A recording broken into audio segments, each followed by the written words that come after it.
Hello प्यारे दोस्तों, कैसे हो आप सब लोग। होप आप सभी ठीक और अच्छे होंगे। फ्रेंड्स, आज हम डिस्कस करेंगे classical approach of welfare economics. Most important topic है ये भी। तो चलो इस टॉपिक को करते हैं स्टार्ट। जो ये अप्रोच है classical approach to welfare economics, ये एक पर्सपेक्टिव या प्रिंसिपल्स हैं जो डेवलप करे थे बहुत सारे इकोनॉमिस्ट ने। कब से कब तक? 18th सेंचुरी के लास्ट से लेकर 20th सेंचुरी के अर्ली में। ठीक है, तो जो भी इकोनॉमिस्ट ने लिखा था वेलफेयर इकोनॉमिक्स में, वो किस में आता है? Classical approach to welfare economics में आता है। ठीक है, जिसमें मेजरली कौन कौन से इकोनॉमिस्ट आते हैं? जैसे एडम स्मिथ हो गए, डेविड रिकार्डो हो गए, माल्थस, जे.बी. सा, जॉन स्टुअर्ट मिल। तो ये मेन इकोनॉमिस्ट हैं जिनका मेन कंट्रीब्यूशन है किसके ऊपर? Classical approach of welfare economics पे। ठीक है, तो क्लासिकल अप्रोच मेजरली फोकस किस पे करती है? मार्केट मैकेनिज्म पे। और एम्फसाइज किस पे करती है? इंडिविजुअल फ्रीडम पे और इकोनॉमिक एफिशिएंसी पे, जिससे क्या होगा? सोशल वेलफेयर होगी। चलो इस classical approach to welfare economics के कुछ फीचर पढ़ते हैं। मोस्ट इंपॉर्टेंट फीचर हैं। कौन कौन से हैं? Invisible hand. तो क्या है इनविजिबल हैंड? आपने बहुत बार सुना होगा इनविजिबल हैंड। कभी ऑब्जेक्टिव टाइप क्वेश्चन में है, तो कभी बहुत सारे डिस्क्रिप्टिव में, कभी मेंस में देखने को मिलता है। तो इनविजिबल हैंड क्या है? ये अनऑब्जर्वेबल मार्केट फोर्सेस होती हैं। चाहे वो सेल्फ इंटरेस्ट हो गया या कंपटीशन हो गया मार्केट में, चाहे कोई एंटरप्रेन्योर का सेल्फ इंटरेस्ट हो या किसी कंपनी का सेल्फ इंटरेस्ट हो, या मार्केट में कोई कंपटीशन हो, जिस वजह से क्या होता है कि जो डिमांड और सप्लाई ऑफ गुड्स होती हैं फ्री मार्केट पे, वो किस पे आती हैं? इक्विलिब्रियम पे आती हैं थ्रू इनविजिबल हैंड। ठीक है, ऑटोमेटिकली कोई गवर्नमेंट की इंटरवेंशन की ज़रूरत नहीं होती है। हो सकता है वो सेल्फ इंटरेस्ट हो या कंपटीशन हो। ठीक है, उस वजह से क्या होता है कि जो मार्केट फोर्सेस क्या होती हैं, इक्विलिब्रियम पे ऑटोमेटिकली आती हैं बिना गवर्नमेंट की इंटरवेंशन के। ठीक है, जिस तरीके से क्या होता है कि जो एलोकेशन ऑफ रिसोर्सेज हैं वो बड़े ऑप्टिमल तरीके से होते हैं और ओवरऑल वेलफेयर इकॉनमी में बढ़ जाती हैं, सोशल वेलफेयर बढ़ जाती है। ठीक है, और ये फ्रेज़ जो इनविजिबल हैंड, ये इंट्रोड्यूस्ड किसने किया था? सबसे पहले एडम स्मिथ जी ने, अपनी बुक जिसका नाम था उनका द वेल्थ ऑफ नेशन, उनकी बुक का नाम। ठीक है, तो ये था इनविजिबल हैंड, मोस्ट इंपॉर्टेंट है। नेक्स्ट फीचर क्या है classical theory of economic welfare का या वेलफेयर इकोनॉमिक्स का? तो वो है मार्केट एफिशिएंसी। क्लासिकल अप्रोच क्या बोलती है, किस पे एम्फसाइज करती है, किस पे जोर देती है? इम्पॉर्टेंस ऑफ मार्केट एफिशिएंसी पे। बोलते हैं कि ये इकोनॉमिस्ट जो क्लासिकल इकोनॉमिस्ट थे, इन्होंने मार्केट एफिशिएंसी पे मेन फोकस रखा था। इनका मानना था कि इसी वजह से क्या होता है कि सोशल वेलफेयर होती है। ठीक है, और इन सभी जो क्लासिकल इकोनॉमिस्ट थे, इनका मानना था कि जो कॉम्पिटिटिव मार्केट है जिसमें गवर्नमेंट की मिनिमल इंटरवेंशन होगी, इस वजह से क्या होता है कि जो रिसोर्सेज हैं बड़े ही एफिशिएंटली तरीके से एलोकेट होते हैं, और जिस वजह से इकोनॉमिक ग्रोथ होती है, और उसको लीड करते ही क्या होता है? सोशल वेलफेयर होती है। क्योंकि अब कोई भी मतलब कोई लाइसेंस बनाना है तो गवर्नमेंट की बार बार उसके पास जाने की ज़रूरत नहीं, बिल्कुल मिनिमल इंटरफेरेंस होगा गवर्नमेंट का, और ना के बराबर ही होगा। जिस वजह से क्या होगा? बड़ी ही एफिशिएंटली तरीके से मार्केट वर्क करेगी, और क्या होगा? सोशल वेलफेयर होगी। Third feature of classical approach to welfare economics क्या है? Laissez fair.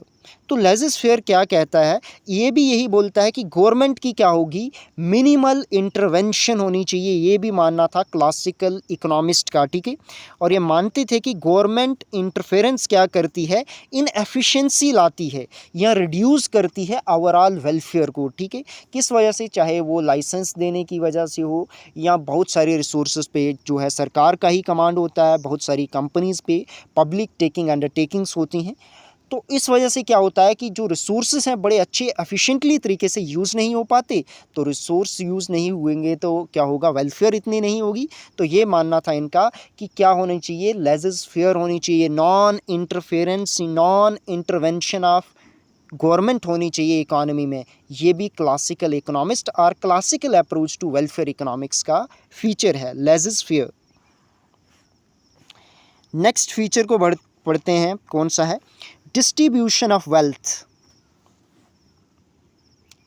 क्लासिकल इकोनॉमिस्ट ये मानते थे कि इन्होंने इम्पोर्टेंस एफिशिएंसी को दी। ठीक है।